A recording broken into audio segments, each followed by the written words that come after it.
O último capítulo do ano está entre nós e termina com um gancho absurdo. Higuruma sofreu um dano fatal e se encontra à beira da morte. Agora, Itadori, mesmo sem uma parte do seu torso, ergue a espada de Higuruma pela última vez a fim de eliminar Sukuna de uma vez por todas, antes que a luz de sua espada se apague por completo. Vamos falar hoje sobre o capítulo 247 do mangá de Jujutsu Kaisen. Galera, último capítulo do ano vazando mais cedo para alegrar o nosso fim de ano, que veio com muita ação e também com alguns detalhes muito curiosos, como o Itadori supostamente sendo capaz de usar a técnica de manipulação de sangue e ainda sofrendo um dano absurdo do Sukuna, tendo parte do seu torso completamente destruído no maior estilo Toji Fushiguro. Então vamos falar sobre tudo isso no vídeo de hoje, não antes de você sempre amaldiçoar o botão do like para ajudar na divulgação do vídeo, se inscrever no canal caso você ainda não seja inscrito, para a gente continuar expandindo o domínio desse canal e ativar o sininho para continuar por dentro de tudo sobre a reta final de Jujutsu Kaisen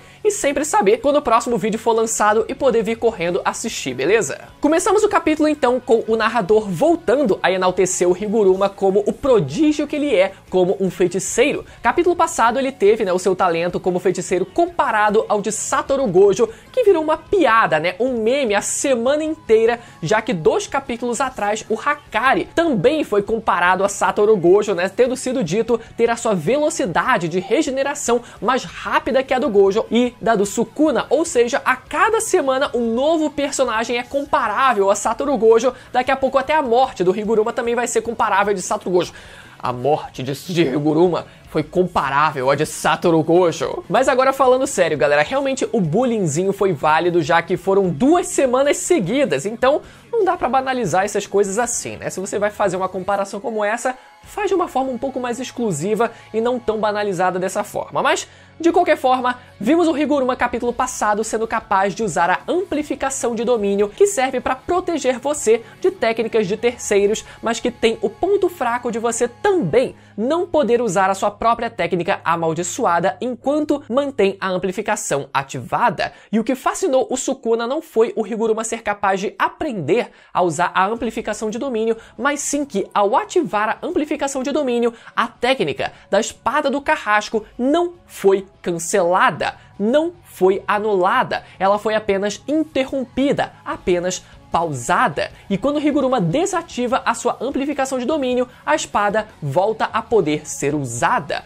Ou seja, se o uso da amplificação de domínio não te permite usar a sua técnica amaldiçoada, teoricamente a sua técnica é automaticamente cancelada quando você decide usar a amplificação, mas isso não se aplica aos verdadeiros gênios. Sukuna reconhece nesse capítulo que quando ele ativou a sua amplificação na sua luta contra o Gojo, ele tomou muito cuidado para que a adaptação do Mahoraga não fosse anulada e precisasse começar tudo de novo do zero, mas sim que fosse apenas pausada, assim como o Higuruma fez nesse capítulo com a sua espada do carrasco. Então, se capítulo passado o Higuruma foi comparado a Satoru Gojo pelo narrador, nesse capítulo o Sukuna compara o Higuruma a ele próprio, dizendo que aquele era um nível de manuseio da energia amaldiçoada infinitamente próximo do dele. O meu único ponto nesse caso é que essas nuances, essas mínimas nuances do que se pode ou não fazer, às vezes acaba ficando muito no campo teórico da explicação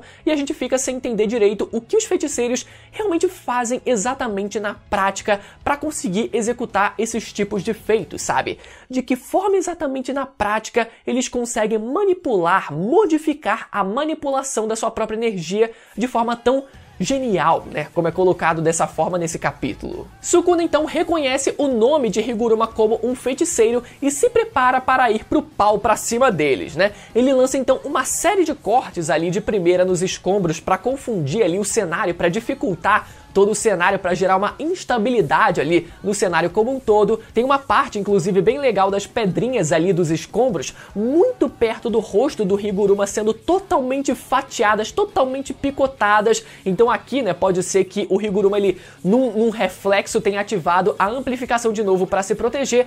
E logo em seguida, vemos o Sukuna conseguindo tocar o bucho do Itadori e cortando metade da sua barriga inteira no maior estilo Toji Fushiguro. Ele joga o Itadori lá de cima e ainda diz: entenda isso de uma vez. você é entediante, eu não sinto nenhum interesse em você. Galera, esse corte, assim, que foi completamente picotado, de primeira a gente não sabia se foi só um corte superficial, como a gente já viu acontecer, né, capítulos atrás lá, quando o Sukuna, ele toma o corpo do Megumi e corta ali completamente o corpo do Itadori, e o Itadori continua andando, continua avançando, só que nesse caso, nesse capítulo, fica claro, mais adiante dele, que aquela parte ali que foi cortada do corpo do Itadori, meu amigo, foi completamente ali, ó, vazio, ficou com um buraco, literalmente Toji Fushiguro. O que é uma pena porque o Itadori realmente não teve um brilho muito grande nesses últimos capítulos, mas isso porque o foco era o Higuruma. E agora, com um dano como esse, ficando sem metade do bucho e sem saber usar técnica reversa, tudo levava a crer que ele ficaria completamente fora do campo de batalha, o que a gente viu, meu amigo, que é óbvio que ele ia voltar para o campo de batalha de alguma forma, mas enquanto isso, Higuruma segue tentando acertar a sua espada no Sukuna, mas eis que o rei começa a recitar o encantamento do seu corte dimensional, escama dracônica, repulsa, díade de meteoros, destrinchar, deixando apenas um mar de escombros que parecia ser o fim para Higuruma. Mas para nossa surpresa, Higuruma ainda estava vivo e em meio aos escombros, Higuruma aparece apenas com seu braço direito cortado. Teria o rei errado a mira do seu corte indefensável mais uma vez? Seria o Sukuna tão ruim de mira assim? A verdade, galera, é que pelo contexto o Sukuna pareceu acertar exatamente onde ele queria acertar o Higuruma. Isso porque logo depois de executar o corte, o Sukuna ele diz: cure-se, tente se curar. Como se ele quisesse ferir o Higuruma não a ponto de matar, mas sim para ver se o Higuruma seria capaz de aprender a usar técnica reversa e regenerar o próprio braço. Sukuna queria testar o quão talentoso era aquele homem na sua frente e queria ver o quão longe ele poderia chegar numa situação como essa. Afinal, o Sukuna ele vive pelo seu bel prazer, pelo seu próprio entretenimento, e ver uma joia bruta e rara como Higuruma sendo lapidada bem na sua frente é algo que o rei não veria todo dia. Higuruma ainda se levanta, mas logo em seguida tem a sua outra mão arrancada e as duas pernas cortadas, a ponto dele não conseguir mais ficar de pé. A espada cai em direção ao chão e Sukuna continua: da próxima vez, farei a sua cabeça voar. Você conhece a técnica reversa, não é? Então vamos, continue tentando. Se você não se curar, você vai morrer. Sukuna então é surpreendido com um jato de sangue vindo na sua direção, e a primeira coisa que isso faz a gente pensar é que o Itadori de alguma forma conseguiu aprender a usar a técnica de manipulação de sangue do Choso. E aqui a gente tem duas opções. Primeiro, o Choso, que foi atravessado pelo Sukuna capítulo passado ainda estando vivo, o que é a opção mais viável, a opção mais pé no chão, já que por ser uma maldição ele não morre tão fácil assim.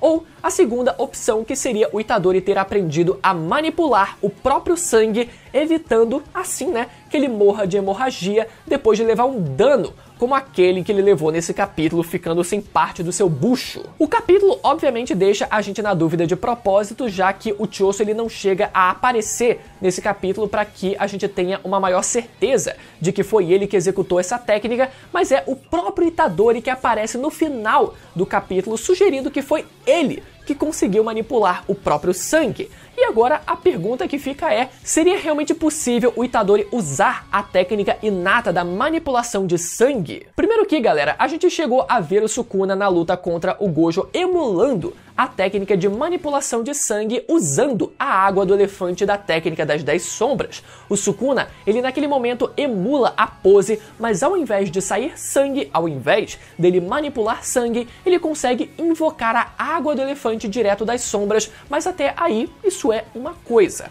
O que o Itadori teoricamente fez aqui foi manipular o próprio sangue mesmo, algo um pouco diferente do que o Sukuna fez contra o Gojo. O problema, galera, é que já foi dito pelo Gojo lá no capítulo 12, bem no comecinho da história, que a capacidade de usar técnicas inatas é algo que vem de nascença, e por isso elas não podem ser copiadas. Obviamente, né, salvo exceções como o Yuta, que tem uma técnica inata justamente de copiar outras técnicas, e salvo também a exceção do Itadori, já que foi dito pelo Gojo que o Itadori teria, né, herdaria as técnicas do Sukuna que ficariam gravadas no seu corpo através do tempo. Isso é uma outra exceção também. Mas a princípio, o Itadori não pode copiar outras técnicas como a manipulação de sangue, por exemplo. Então, como ele poderia ter feito isso? A resposta para isso, galera, seria, mais uma vez, a manipulação de alma. O Itadori ele recebeu o livro de pesquisa sobre o estudo da alma feito pela Yuki Tsukumo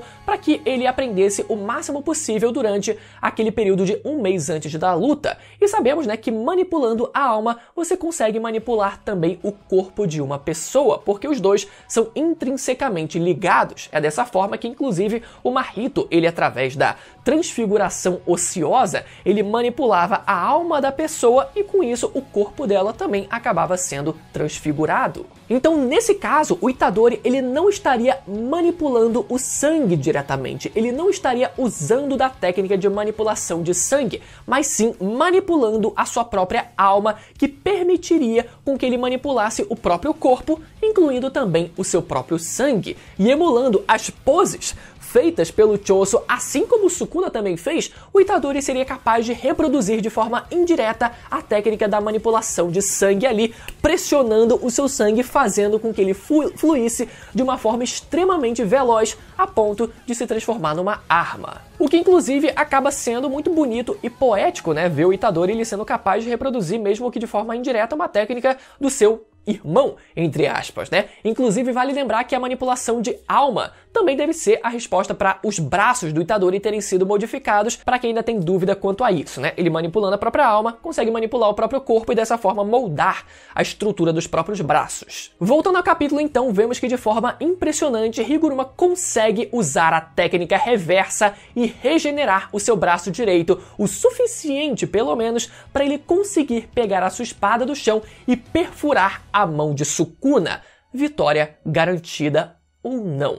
Antes que Sukuna fosse perfurado, o rei amputou a própria mão, evitando que o efeito da técnica atingisse o seu corpo por inteiro. A consequência disso, Sukuna picota o bucho do Higuruma por inteiro, causando um dano fatal. Mas antes que a espada fosse ao chão, ele lança o amuleto para Itadori, que surge por trás de Sukuna, que inevitavelmente lembra de Nanami sendo morto bem na sua frente. Mas antes que Itadori cogitasse hesitar, Higuruma diz que estava tudo bem. Aquelas palavras de conforto fariam com que Itadori seguisse confiante para usar a espada antes que o seu brilho se apagasse. Itadori afirma então confiante: eu sou um feiticeiro Jujutsu, e um feiticeiro Jujutsu é aquele que não busca significado na morte de terceiros, mas alguém que segue em frente e cumpre o dever que lhe foi passado. Agora a grande pergunta que fica é se o Itadori vai realmente conseguir acertar o Sukuna com a espada. Pode ser que o Sukuna só desvie ou bloqueie o ataque e a luta simplesmente continue como se nada tivesse acontecido.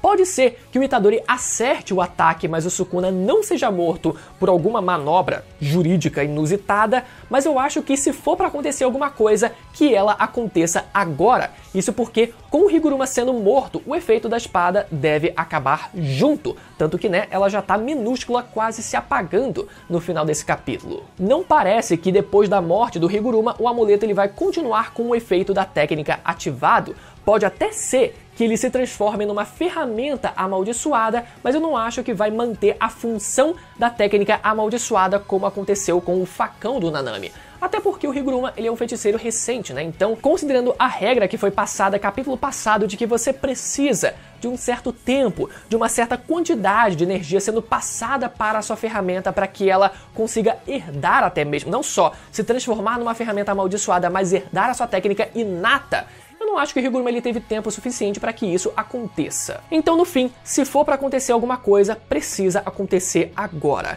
E o que eu quero saber é o que vocês acham que deve acontecer. Deixa aí nos comentários que eu vou querer ler as teorias de vocês depois. E caso você não tenha visto o meu vídeo falando sobre o possível retorno da Nobara ainda na reta final da obra, ele vai aparecer agora na tela para você poder ir lá assistir desse lado da tela aqui, beleza? Até a próxima, feliz ano novo, tchau!